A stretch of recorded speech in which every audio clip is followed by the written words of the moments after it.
Hey, on to play for this week. Xbox drops the best showcase of the year as Phil Spencer confirms Xbox is really going multi-platform. All this and more in Season 9, Episode 4 of Press X Start Gamers Digest. What's up, everyone? I'm your host, CJ, a.k.a. Sexy Bad Choices, a.k.a. It's Squabble Up season, and you know why. I am joined by... John M.F. Ross. What does that MNF stand for? I'm not going to share today. Squabble up, but the MNF is silent. Go check right. the fantasy league if y'all curious what the MF stands for. By the way, we did start a new fantasy critic league, so you'll be able to check that out at pressxmer2start.com/league, I believe is the URL shortcut. So yeah, check that out. We're doing great.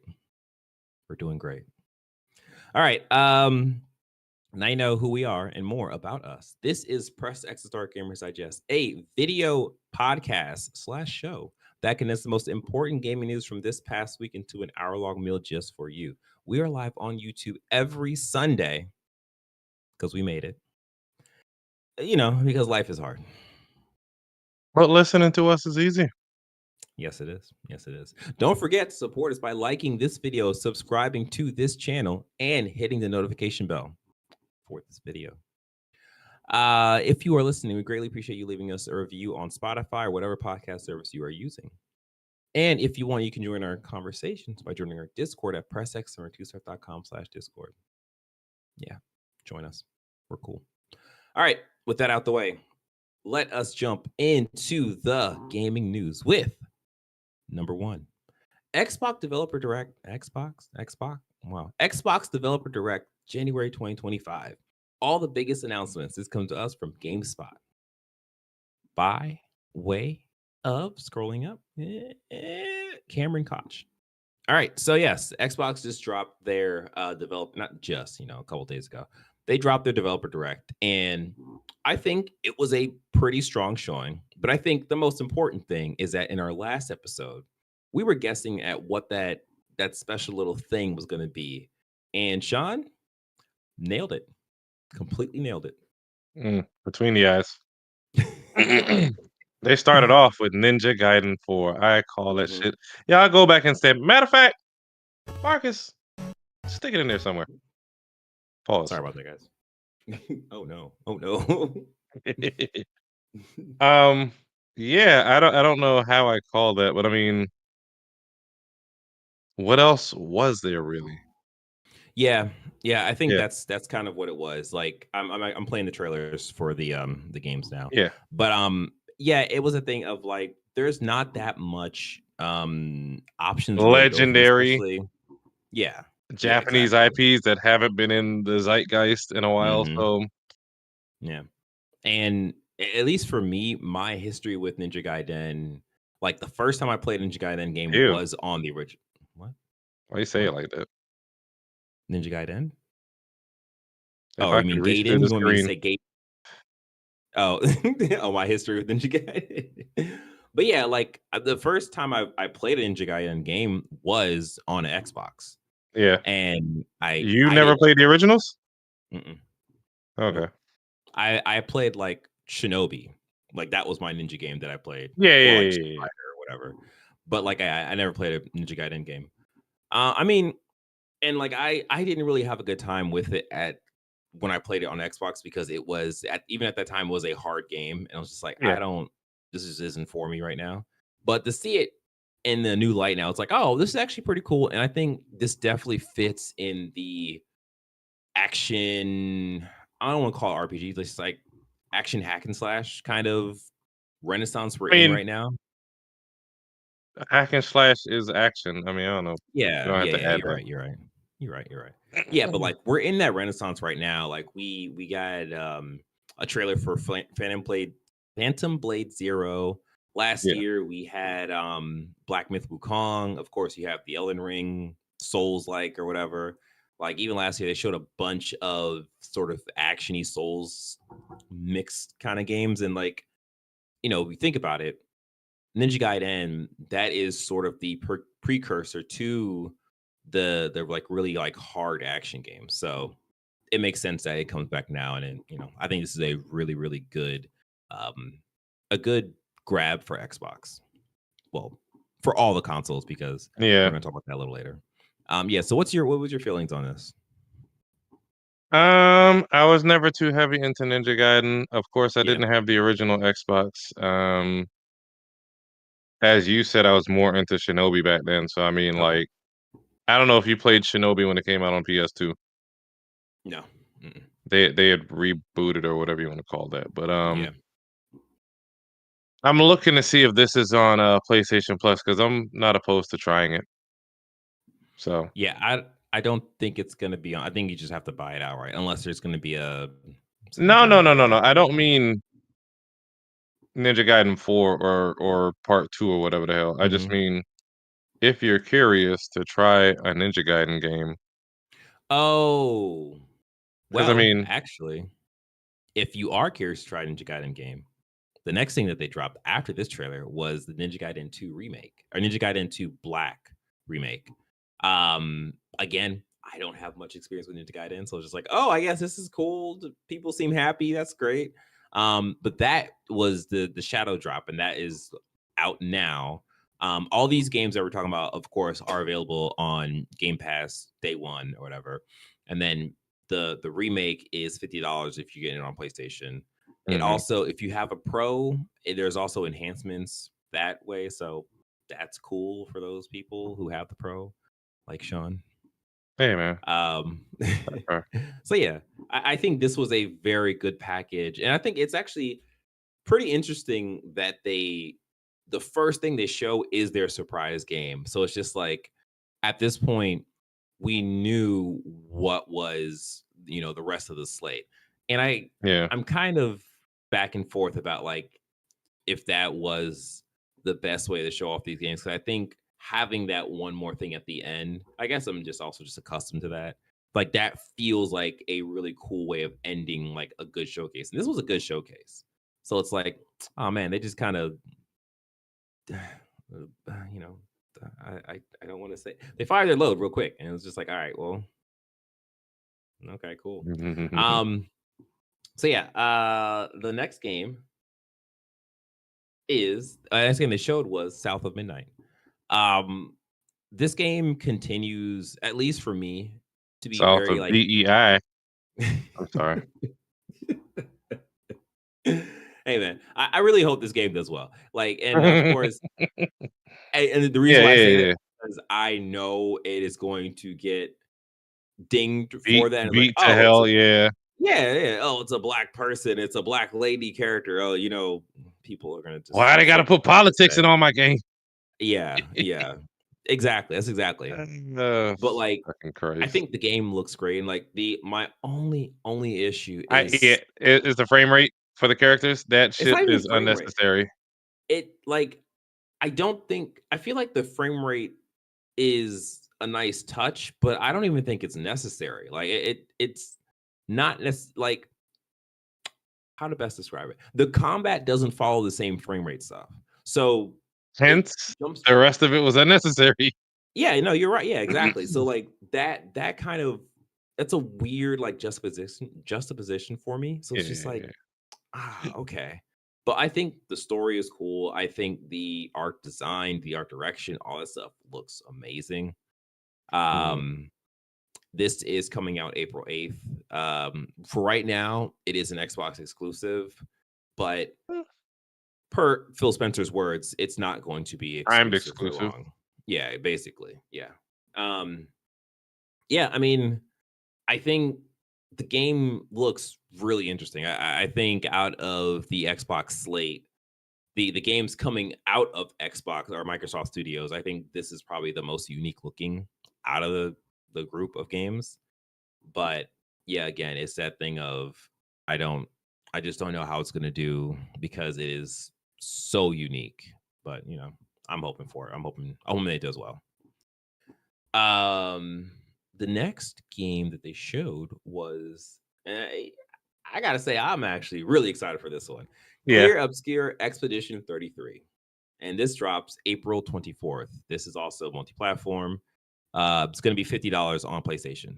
So we've seen that. We've seen all these games except for Ninja Gaiden before, but Yeah. I think the premise for this game is really cool. Sean has proven that I know little about the premise of the game during our talks outside the podcast. You want me to explain it? Go for it. Go for it. So, for those who have not seen the trailer of the game, it starts off with this entity far off in the distance. I guess like an island appears with like this huge witch, goddess, whatever the hell you want to call it, and there's a It's like if the number. Fire Festival was real. Sure. There's a huge floating number along with her they're showing in the game, and it started 66, 67 years ago. So the number started at 100, and anybody 100 and up died, and from that point, nobody could grow past the age of 100.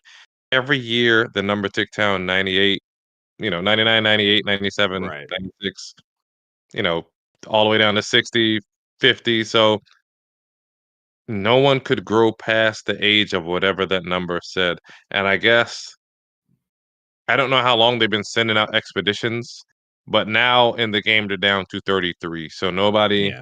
can grow past the age of 33. Anybody 34 who is still alive has now died. And they've been sending out expeditions to try to reach this island to figure out why this is happening and defeat this thing in the sky. And no other expedition has ever come back. So this isn't the 33rd expedition, but this is just Expedition 33 because the age is now That's her 33 age. that people can live to. Yeah. It's a turn-based game with real-time elements. So I'm guessing like it seems like we've seen other games have this kind of take Do on this. Yeah. turn-based kind of combat. Like you can do extra damage. You know what? The first thing that comes to mind is Sea of Stars, where you can do you picking up on it now, yeah. You can do extra damage while you're attacking if you hit like a timed button prompt, or you can try to parry or negate damage during attacks if you hit a button at the right time. So Yeah. this looks pretty interesting. This is the studio's first game. They started it at the beginning of the pandemic. It was 2 or 3 dudes, and they built a team around them, and this is an amazing looking first effort, Yeah. and For sure. hopefully it does well. Would you consider this double A? Is this big budget? Like, did they? I don't know what their backing was like. It's a weird like mesh because I feel like the studio itself, this would classify as being double A, but like Yeah, they have like top tier voice actors like Ben Starr, who's been in Final Fantasy 16 as Clive or is whatever he is the the main voice character's of name. Sonic or something? It sounds familiar. I don't think it was voices on it, but he did something else. You could be right. I could be wrong about that. But like he's playing like one of the characters in here, and then a bunch of other like really famous voice actors are also playing characters in this game. So it seems that it might be double A, but has like a big backing to Mhm. support the voice actors. But like, Oh, he was Clive in Final Fantasy 16. yeah. Yeah. So Okay, okay. I'm really actually excited for this. And I think for me, the main thing that really kind of interests me is the combat system that it is Mm, turn-based, but it is like active. mm. And that has been something that has always like bothered me about turn-based games, where it's just like I would like the opportunity to like not get hit this round if possible. But it's like, you gotta stand I there and mean, just like that's get just punishment. the structure of it, though, DJ. Exactly, Stop being a exactly. punk ass. I mean, I just don't like the structure of it. You know what I mean? Break the structure. I guess. But yeah, they're doing that in this game, and that has me excited. On top of that, like I think the story is really, really just like what is going on here. Like, that really like appeals to Who me. owns the studio? I couldn't tell you right now. And on top of that, like they at least in the trailer, the people who are 33 who are going on this quest to like save the rest Mhm. of their people, they run into these like godlike entities that are just chilling, and one of them becomes part of the team, and that character becomes like the comic relief, and it is so weird and kind of kooky to see like that kind of like big marshmallow puffball character just Uh, chilling with these people who are like Oh literally fighting for their wow. existence. So yeah. Okay. The development team is about 30 people. They started Okay. in Unreal Engine 4, but later switched to Unreal Engine 5 5. to Okay. take advantage of the improvements in rendering and animation. Yeah. Hopefully that works out for them because I know a lot of people bitch about Unreal 5 being, not being Yeah. optimized. So we'll see come We'll see. April. Yeah. What's that, 3 months from now? Yeah. And on top of that, the game is completely pretty, like completely pretty, really amazingly visual wise. You should Um, use that as a compliment for a lady. completely You are pretty. You completely are pretty. completely pretty. The fuck does that mean? Yeah, this is a new studio, Sandfall Interactive, published by Okay. Kepler Interactive. They Okay. also published Chia, Scorn, and Sifu. Oh, So seafood and wait, like the chia Chia, yeah, game that yeah, you the play. little Oh wow. I want to call it a little brown girl, but a little Yeah, you know, you can say that. It's New okay. Caledonia girl. Yeah. There you go. There you go. Wow. Um, So the same they publisher also did publish Seafood, Scorn, and Pacific Chia. Drive. Okay, Everybody knows about Cat Quest 3. of course. Oh, actually, I do know about the game. Yeah, but that's pretty cool though. They Yeah. got a very interesting slate of games. That's cool. Yeah, okay, so Oh, they put out Windblown. Windblown. That I is believe the I'm familiar with that roguelike game. co-op from the people who made God damn it, Dead Cells. Oh, okay. Like that Yeah, 3-player co-op, the possible 3-player, whatever. yeah. Yeah, okay. Oh, that's okay. Dang. They know how to pick them. It sounds like. Yeah, for sure. Yeah. All right. Speaking of picking them, the next game they showed was Doom: The Dark Ages. And that's going to be released May 15th. We already know that's going to be multi-platform.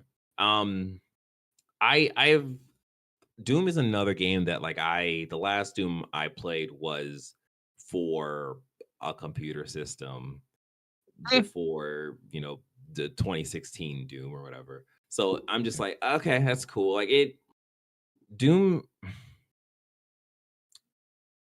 I was never a like first person shooter kind of gamer until like Call of Duty. So seeing Doom was like, oh, I respect that, but it just never appealed to me. So coming now, it's like, oh, I play first person shooters. Like I could play this game. And I think what they showed is it's very streamlined for a particular type of gamer. I think it looks cool. I don't think it looks like as amazing as a lot of people are. Is this you gonna This that? don't look like. What are they considering the Dark Ages? What is that supposed to mean? Because we have Yeah, flying machines and a I whole couldn't bunch of I couldn't tell you. futuristic stuff in here. So is this just a moniker just to have a certain Yeah, theme of weapons? I mean, I don't know. what is the Dark I Ages supposed to mean to them? I I think it is the theme, like the theme of weapons and the fact that it's kind of like medievalish in terms of the Doomslayer armor. I think it's supposed to be like a prequel to Doom or whatever. I don't know, but like I honestly I feel like the theme, the Yeah. title is just an excuse for the weapons that you're getting in the game and the fact that you have a shield now. And it's like the right now we're playing the developer like deep dive, and they mentioned how in the first Doom there was like one Mhm, particular style of play. In the second Doom, it was more of a like accelerated style of play because you have to balance like your shields and health by doing attacks or mhm. whatever. Or I think they said like it's like that It was was a supposed to rhythm be they wanted coming. you to keep with Yeah, just yeah. constantly attacking.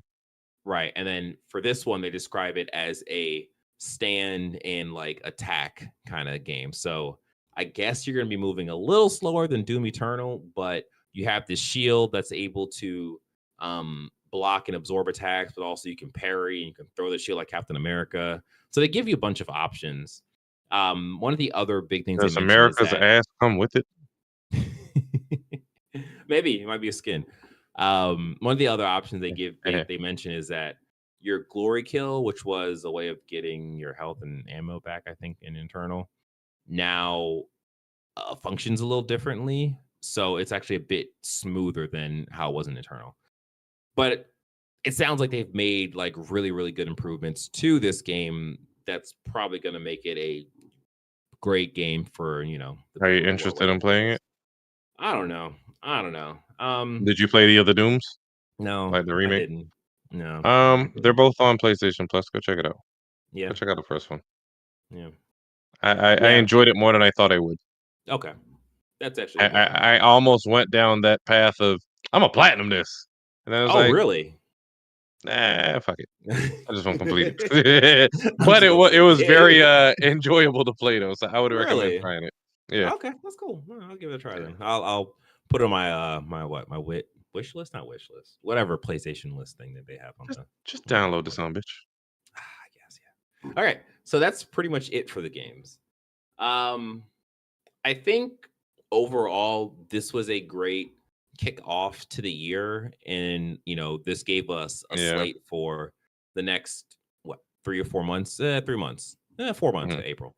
So and like again, most of these games are going to be multi-platform because that is um the next step for Xbox in terms of how they are going to be releasing their games. Um, yeah, I mean, I think for me, the game that really stood out to me the most was Clear Obscure Expedition 33. I think that game for sure I am getting. Whereas the other ones, it's like, oh, that looks interesting. Oh, maybe I might check out, whatever. If South of Midnight comes to PlayStation this year, like, oh, okay, I'll probably check that out. But yeah, I think if I were to rate the showcase, I'd probably give it, or I'm sorry, the developer direct, I'd probably give it like 8.5, 9. I'm around there. I think it was a really good showing. How about you? Um, I'd say about the same. Everything they showed looked Yeah. interesting. I mean, but it's only Yeah. 4 games. I would hope Yeah. they're not releasing, 3 hot ones and a stinker in the middle just to get it out there. Like, Exactly. Yeah. They would just hold it. Although I will yeah, say that again, it is weird that they didn't mention or remind the public about Avowed coming out next month, but maybe they do something that is specific to Avowed. Maybe I don't know. We'll see. But yeah, that's the Xbox Developer Showcase. Number 2. Phil Spencer reaffirms commitment to multi-platform games. We we're not putting up walls. This comes from Twisted Voxel by way of Muhammad Ali Bari. Um, so during an interview with Danny Pena on YouTube, Microsoft Gaming CEO Phil Spencer was asked for clarification on his earlier statement about not having any red lines with regards to the company's multi-platform strategy for its first-party titles. In response, he said that he wants people to be able to experience the games that Microsoft builds and the services that it offers on as many devices as possible. Some of those platforms are closed, i.e., PlayStation. They don't allow everything the company does to be available in their ecosystem. So,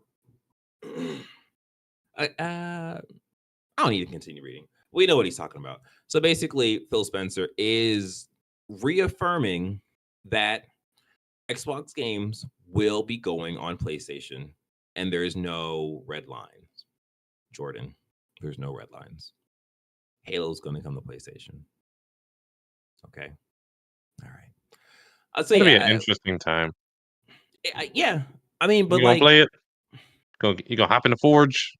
Do we'll some see. Forge We'll things? see. We'll see. Because I mean, because like as is right now, like I'm not playing Call of Duty, so Yeah. Halo could be the game that I return to. Because like for a Damn, while, what are you playing if not Call of Duty? Marvel Rivals. Mm, I don't have. okay, I'm not playing a first person shooter right now. Yeah, but okay. like, I mean, there was a time where I was heavy into Halo, so that could come back. I mean, that time was back in college, like way back in college, so it was a long time ago. But I mean, you know, yeah, I like what's your because we've talked about this like to death at this point. Like, Yeah, we beat this to death. If you've been yeah, listening, I mean, granted, we may have new listeners. DJ has been adamant about going back and forth with Jordan seems to think that there will be some games that just never come to PlayStation, and Yeah. I think only time will tell. Yeah. There are a lot of people who, what the hell you want to call them? Xbox, Xbox immigrants. I don't know what you want to call them, but Mhm. like, I'm sure there's some people who want to play, who want to play games that they used to play back on Xbox. So it's not like, and I mean, there may be people who just never experienced those games who are Yeah. curious, like Yeah. remakes, remasters, all that good stuff. They're making money. Otherwise, they wouldn't be doing them. So Right. people are gonna Exactly. buy them. Right. And like, so just to like put a nail in it, what is happening at Xbox Microsoft right now is that Game Pass is doing okay. It's not doing well enough for them to completely isolate the whole Xbox ecosystem and just have people buy games physically and then also get the games on Game Pass. Like obviously the issue is that people aren't buying the games. So all the money, all the revenue that's being made has to be made through Game Pass. And Yeah, that's not working out for them. So that's why they've changed their strategy to wanting to expand their games out to other consoles, other devices, as they say, because they realized that they could double dip, but they saw that happen with what Hi-Fi Rush, with Sea of Thieves, Grounded, Pentiment, and actually that might be it. Like 4 games. There might be another game, but yeah, they saw that and it was a positive thing for them, and they took that data and was like, oh well, we'll do it for everything else.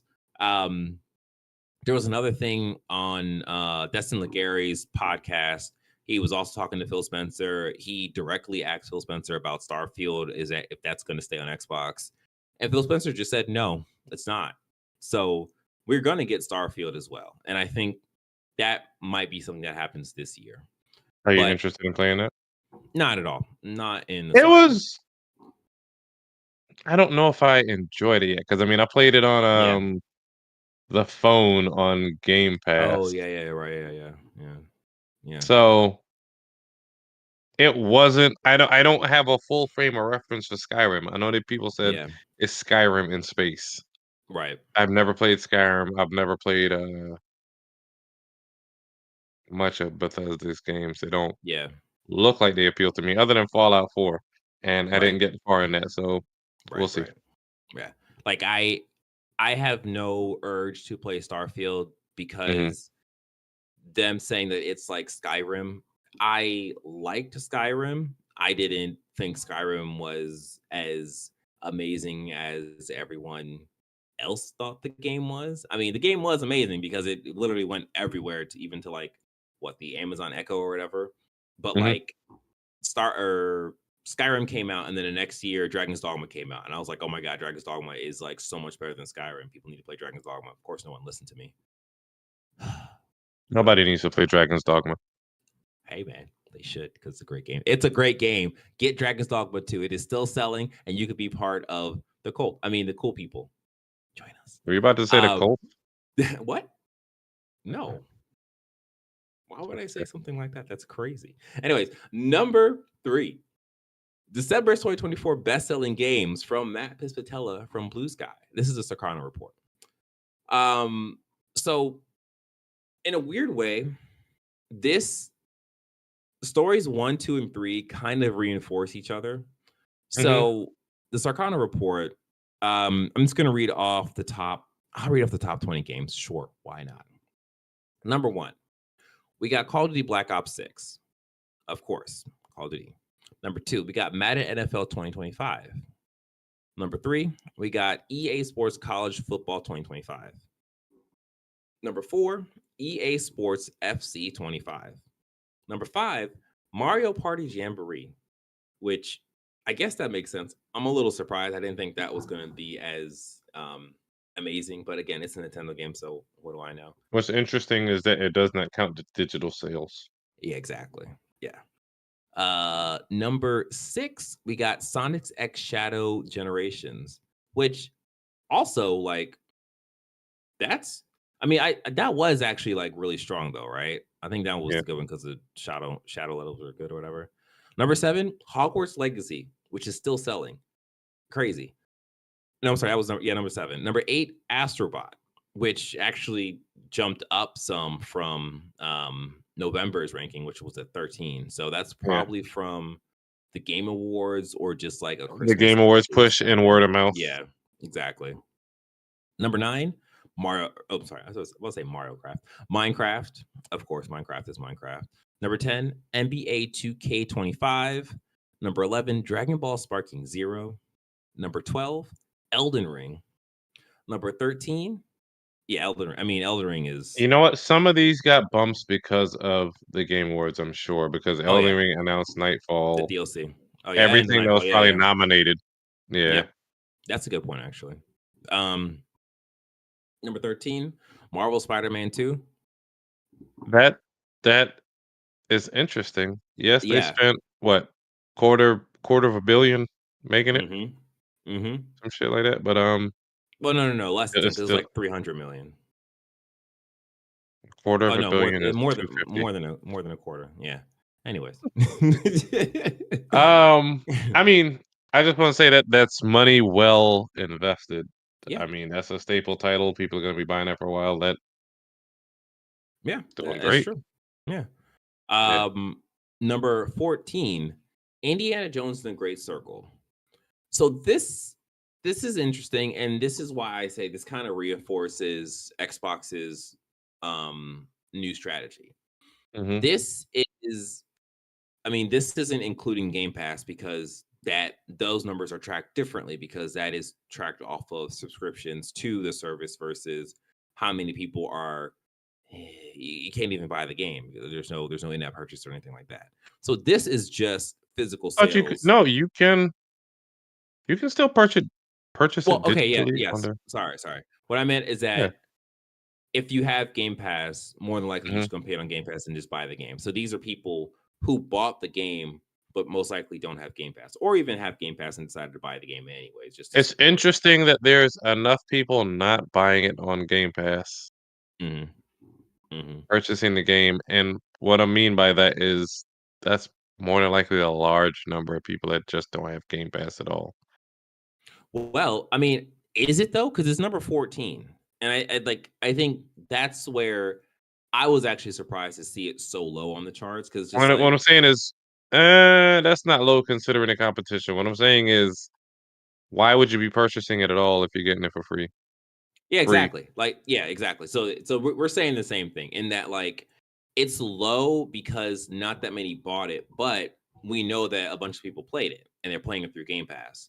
So this is why Xbox has to release this game on PlayStation because it knows it's going to sell really well on PlayStation and it's going to make the money, essentially make the money back, right?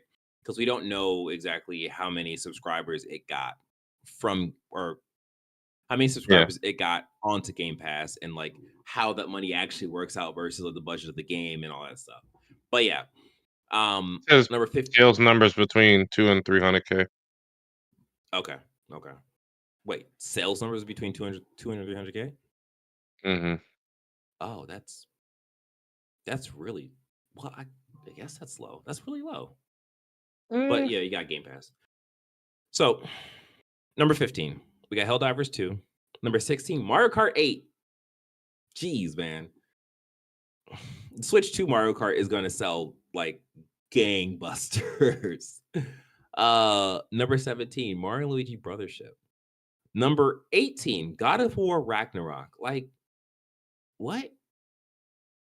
Oh no, okay. I think that's the PC. That's the PC release. Number 19, we got Legend of Zelda Echo of Wisdom.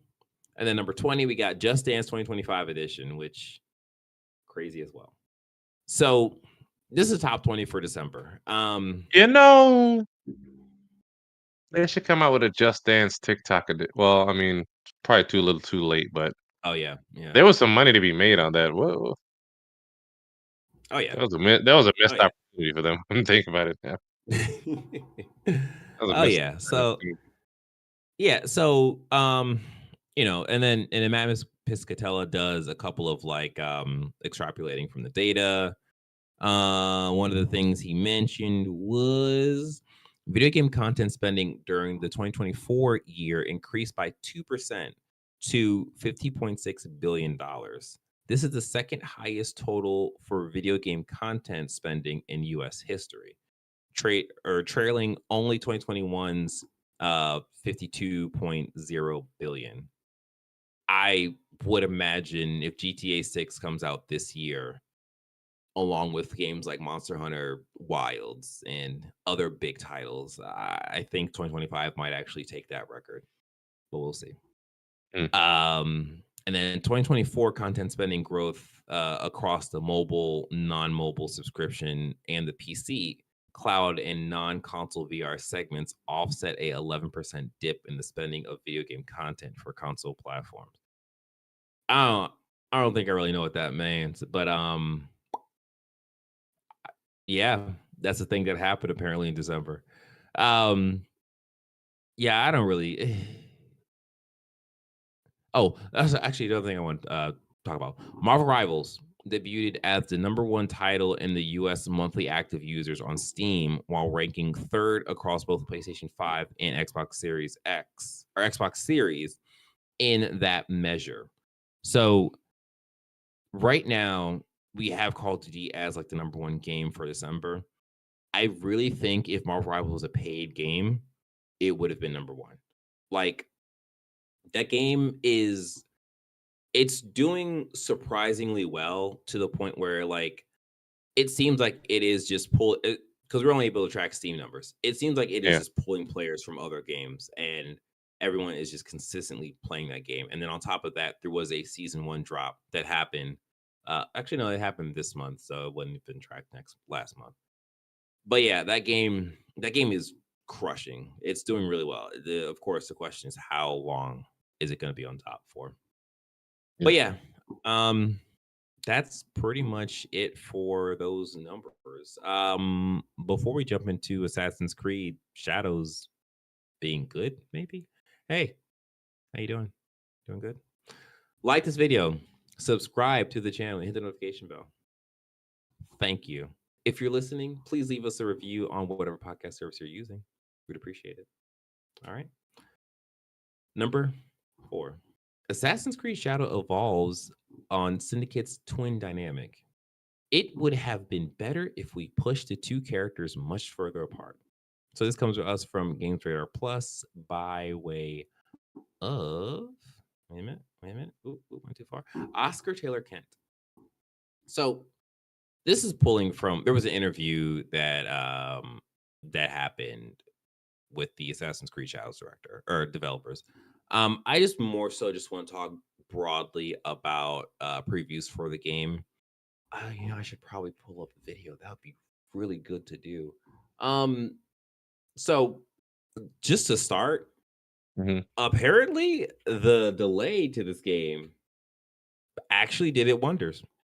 Uh, there was We'll because there see. was there was leaks that I had saw early this week before this Mhm. preview drop that was saying that like people are actually really positive about Assassin's Creed Shadows to the point where I was going to draft it, but then the next day Kind of Funny did their preview talk, and Greg Miller, who's a really big Assassin's Creed fan, was kind of lukewarm on it, and I was just like, "Oh, let me calm that down a little bit. Let me just wait." So we'll see how the game actually turns out whenever it launches in March versus in February. But apparently, people are really high on this game. Let me go ahead and just grab a thing. Ooh, you can hear that. So yeah, like how does Assassin's Creed Shadows previewing well? What does that do anything for you? Does that mean anything to you? I I don't know if I look at those anymore because of course, everybody Yeah. has their own opinion with things. Um, I may check it out. It kinda interests me. I'm gonna check it out. I'm gonna check it Yeah. out. It may be on delay. I might not get it. Matter of fact, nobody get it at launch because it's gonna be on sale next month, the month after. So just take your time, put it on your backlog, get it when you can. It'll be on sale for Right. $20 pretty soon, but Yeah. I'll check it out at some point. Yeah. I totally understand that. Like I And I don't know Ubisoft how. has nobody to blame but themselves if it does not sell well within the first month, because they have Yeah. shown us over a decade and some change that there's no point to getting their games at launch unless I don't even think I've ever seen a Ubisoft story spoil on the internet. So I mean, like, Yeah. oh wait, what? You got city building in this? I don't know. Never mind. I just saw that part. No, I think that is part of the like, extracurricular activities you can do in the game. It better But be. so so some of the things that was pointed out is that, even in the article that I'm pulling from Games Radar Plus, they mention how they You know what? I um changed my mind. I don't want this shit no more. Continue. I don't want it no more. I'm looking at the video because I've been trying not to watch like movie previews and too much trailers on games, and I'm watching it. I'm just like, I could do without that. so I have a bunch of thoughts because I was very, very like excited for this game when it first showed. I was like, oh, cool. And then of course PlayStation was like, actually, Ghost of Yota. Say, I was like, well, all right.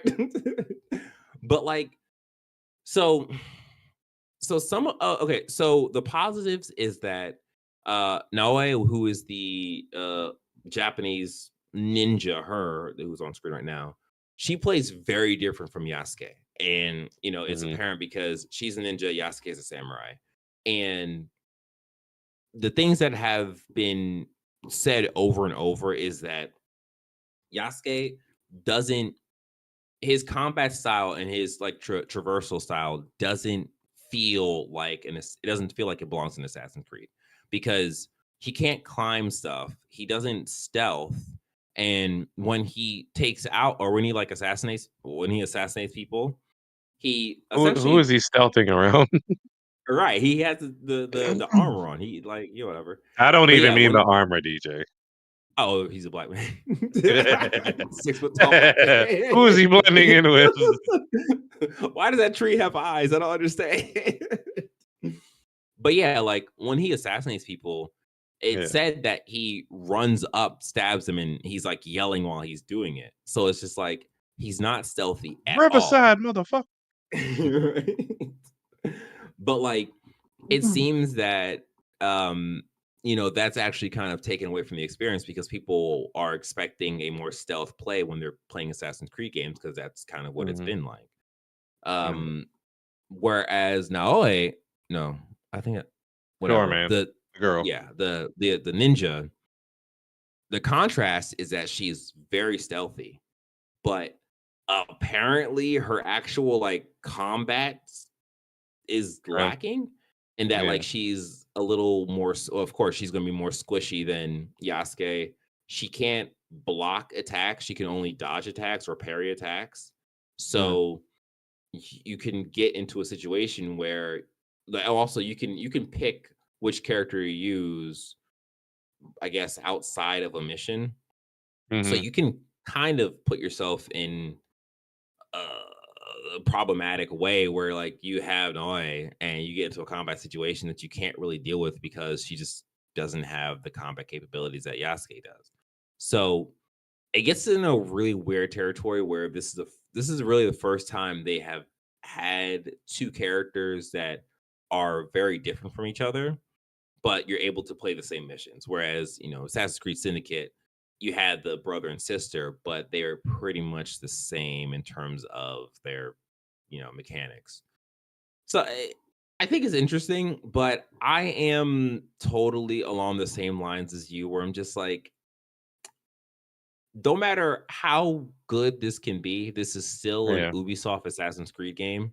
And to me, that's not a thing that I look at and being interested in. I think the setting, I think the presentation, all that looks good, but it's gonna come I down know how to the I play. actual I know Assassin's how I Creed play those mechanics. type of games. Hmm. And Origins was allegedly 30 hours. Odyssey was allegedly 45 hours. Valhalla was 61 hours, and it focused on one character just for the main story. I'm looking at like how Yeah, long to beat. yeah. They have two character stories that they're trying to tell. Hmm. I know how bloated they get. I don't know. It remains to be seen if they've learned their lesson. Yeah, Like, yeah. what was the last one that just came out? Mirage. Mirage, 16 hours. That was a callback to like the traditional Assassin's Creed, where it's like way more stealthy, and it's a lot. It's like I don't think it had any of the RPG mechanics that like Origins, Odyssey, or Valhalla had. But We'll yeah, see if they tone that down. But I see this being another 60-hour plus game, yeah, yeah. and I I'm don't know totally if with I you have the there. patience for that. Yeah. And then just to add on to this, the preview people actually got to see what Assassin's Creed Infinity was.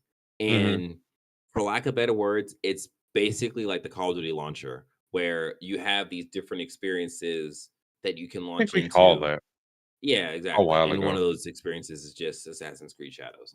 So it gets weird though, because it's just like, okay, so when you get Assassin's Creed Shadows, Assassin's Creed Infinity is not going to have anything in it. It's just going to be empty except for shadows. And then eventually you'll have like Hexy and Jade and whatever the other Assassin's Creed games are. So it's like, it's kind of a weird thing. And it kind of makes sense why they need so many Assassin's Creed games so they can have those experiences to flush out Infinity. But yeah, that's that. We're gonna get, I guess we're gonna get more details on Assassin's Creed Shadows to see, how it works out. Um yeah, yeah, we'll keep an eye on it to see how it goes. Sure, Number man. number 5. Game developers are getting fed up with their boss's AI initiatives. This comes to us from The Wired. Oh, wait a minute. There it is. By way of, wait a minute. Oh, Megan. Oh, that's a name. Megan F. We're gonna go with that. So essentially, this is just talking about how game developers are pretty much as fed up as we are with this whole AI push. Mhm. Um, so the where is it? Where is it? Where is it? So according to a new report from the organizers of the Game Developer Conference, 52% of developers surveyed said they worked at companies that were using generative AI on their games. Of the 3,000 people surveyed, roughly half said they were concerned about the technology's impact on the industry, and increasing number reported they felt negatively about AI overall. The State of the Game Industry report, released Tuesday, is one of the series of surveys conducted each year by GDC organizers prior to the annual conference.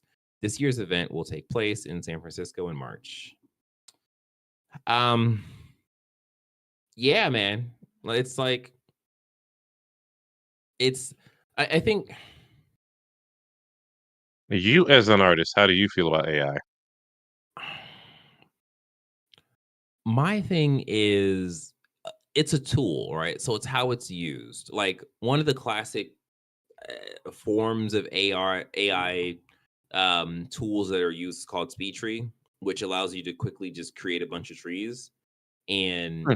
Okay, yeah, yeah, I was about to say, what the hell is that? yeah, Yeah, I remember because that. like yeah, because if you look at some games, you can Metaphor Fantasio, it uses Speed Tree. Like one of the like logos that pops up when the game starts up is Speed Tree, and it's just like stuff like that is technically like AI, but the generative AI they're talking about now is a little different in terms of like how is that data compiled to actually produce the art, and we know that it's compiled by just grabbing a bunch of people's artwork and no one's being compensated for that stuff. So that feels really grimy and really messy. And it's just like, you have artists there already. Just use the artists. Like, I have an idea. How about you scope your game out properly so you're not having to rely on like using these AI tools to like, you know, Mm.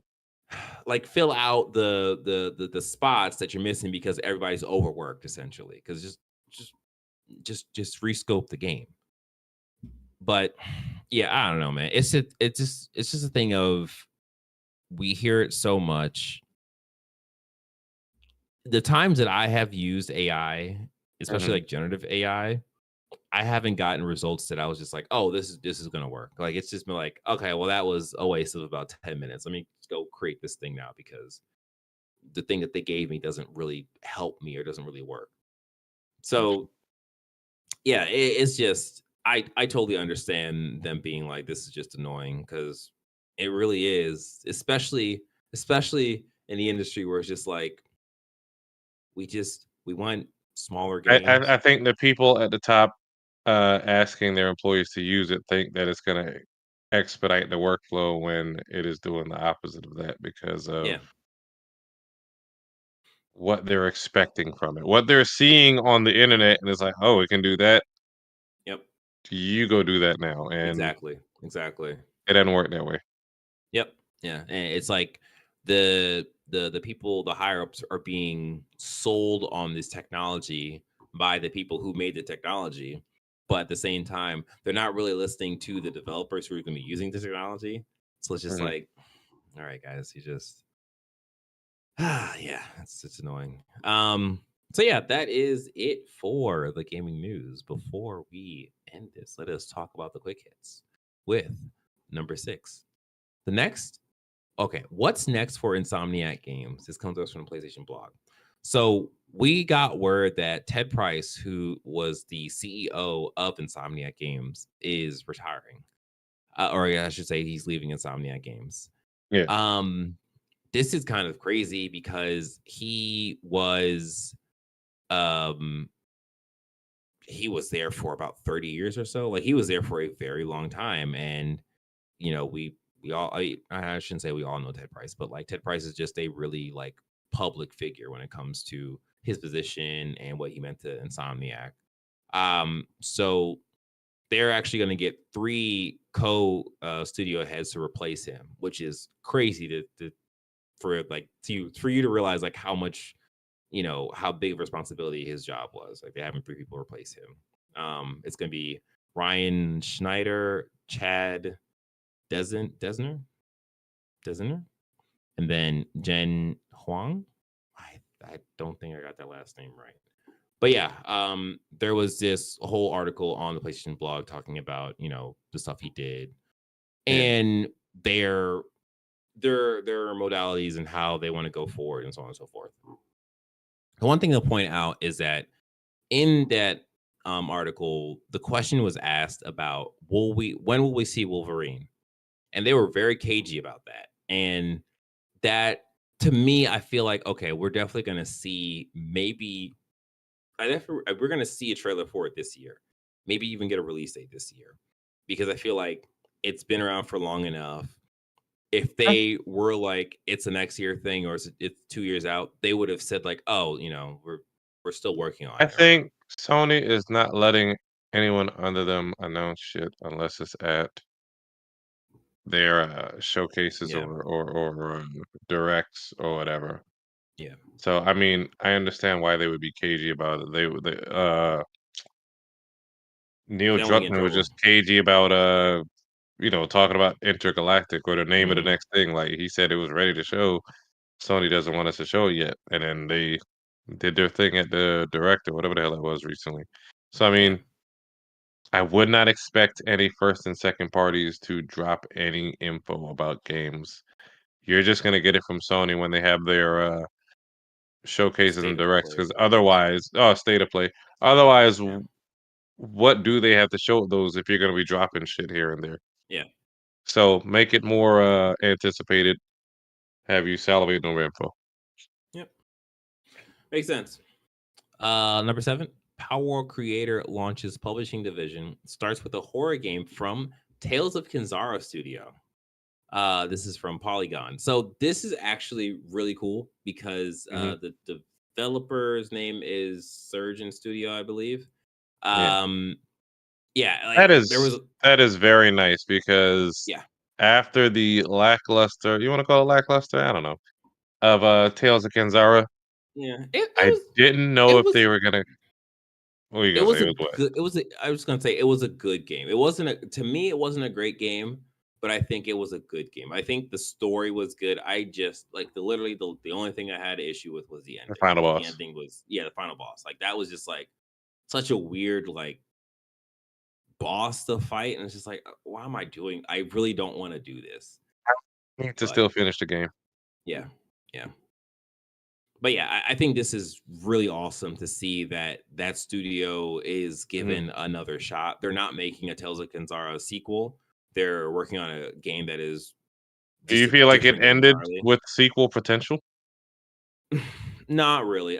Well, I mean, y- could there be more in that story? I think Mhm. so, but I don't think I needed more of that story. I feel like there was, you know, some form of peace at the end of that. So it's just like we don't need to we don't need They to just be jumping the do shark to anything. try to make more story, basically. Yeah, yeah, yeah.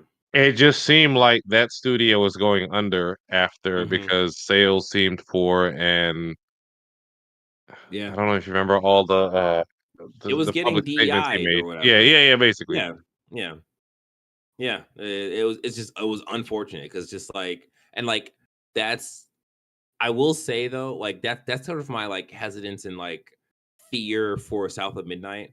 But Mhm. like I don't think then again I could just not be in the right forums for it, but I don't think I've been seeing the same kind of like hubbub over South of Midnight. So it's possible that it could get over that hump I give it and do time. well. Yeah, right. Yeah, you're right. Um, yeah, and then the other thing is just going along with the whole Power War developers. They say that he's the studio head said he's swamped with offers for Pocket Pair's new publishing company, uh, which is all about giving devs the financial freedom to make games that they want. So yeah, basically he was just showing like his inbox. I went from like 0 um, notifications on like LinkedIn or whatever to like 1,557 or something like that. So it's just like, oh, that's crazy, and that came from Games Radar. So yeah, that's pretty much it. So before we wrap this episode up, I just want to talk. I just want to give a quick little thing in our what we've been playing section. I played the demo for the first Berserker Kazan, and that game is very much a Souls like game. I played about 20 or so, 20, 25 minutes of it or so, close to 30 minutes. And I think it has legs, but I was just extremely annoyed by the fact that I couldn't switch my X and circle buttons where cir what like basically like circle is to pick up stuff and X is to Yeah. like dodge. And I hate that. Like I hate that. So I just wanted to switch that. They had the button layout where you can see all the buttons. You can switch certain things. It's like, oh, you can do like a southpaw thing. You can put the attacks on the shoulder buttons, but you just Mm. couldn't switch those two buttons. I'm just like, come on, guys. But yeah, other than that, it's just like just this it feels very much in line with a Elden Ring or with a Souls like game where the main character is very much a silent protagonist and the main character gets possessed by a demon that allows him to like exact his revenge and the demon talks, so it's like, oh, at least there's someone talking in this game. But yeah, it feels I don't know if there is anything gameplay wise really unique to the game, which kind of sucks. It's like, oh, this feels really very much so like a Souls-like game, but I mean, like, everybody doesn't always need a new hook or a new unique thing. Just give me yeah, something different with a new coat of paint on it, and I'll try it. yeah, Because I've but beaten this other thing to death. yeah, but the I think the issue with that is that Elden Ring is still selling, so people are still buying Elden Ring, and then Elden Ring is also going to get that multiplayer experience too, and Elden Ring also had the DLC, so it's just like, why Let's go would play you Elden play? Ring. Yeah, and I think that, to me, that sucks. I think the first Berserker, I think it looks cool. I like the art style. Mm. I like the direction of it. It's very like anime-ish, but like it still kind of looks real in a way. That part's cool. But other than that, it's just like, yeah, there's nothing drawing me to like continue playing this game. So I put it down. I don't think I'll be picking it back up either. It doesn't really feel like it'd be a thing that I would jump back into. Sure. But yeah, that's it. That's it. We did it. That is it. Yes. This has been an episode of Press X Start Gamers Digest. We hope you enjoyed this episode as much as we enjoy making it. Don't forget to like this video, subscribe to the channel, and hit the notification bell over here. Right there. I nailed it. I'm pretty sure that's exactly where it is. I could be wrong, but you can't tell me. Actually, you could tell me by leaving a comment below. Let me know if I got that right. Yes, if you are listening to us, we greatly appreciate you leaving us a review on whatever podcast service you're using. And again, if you want, you can join our conversation by joining our Discord at pressx2start.com/Discord. Until next time, where we'll be talking about more gaming news and maybe more games that we've played. I don't know if anything come out this week that is of importance, but if it is, and if there is a game that is of importance and we do play it, we will tell you and you will listen and Alrighty. we'll enjoy. All right. See you later. Peace.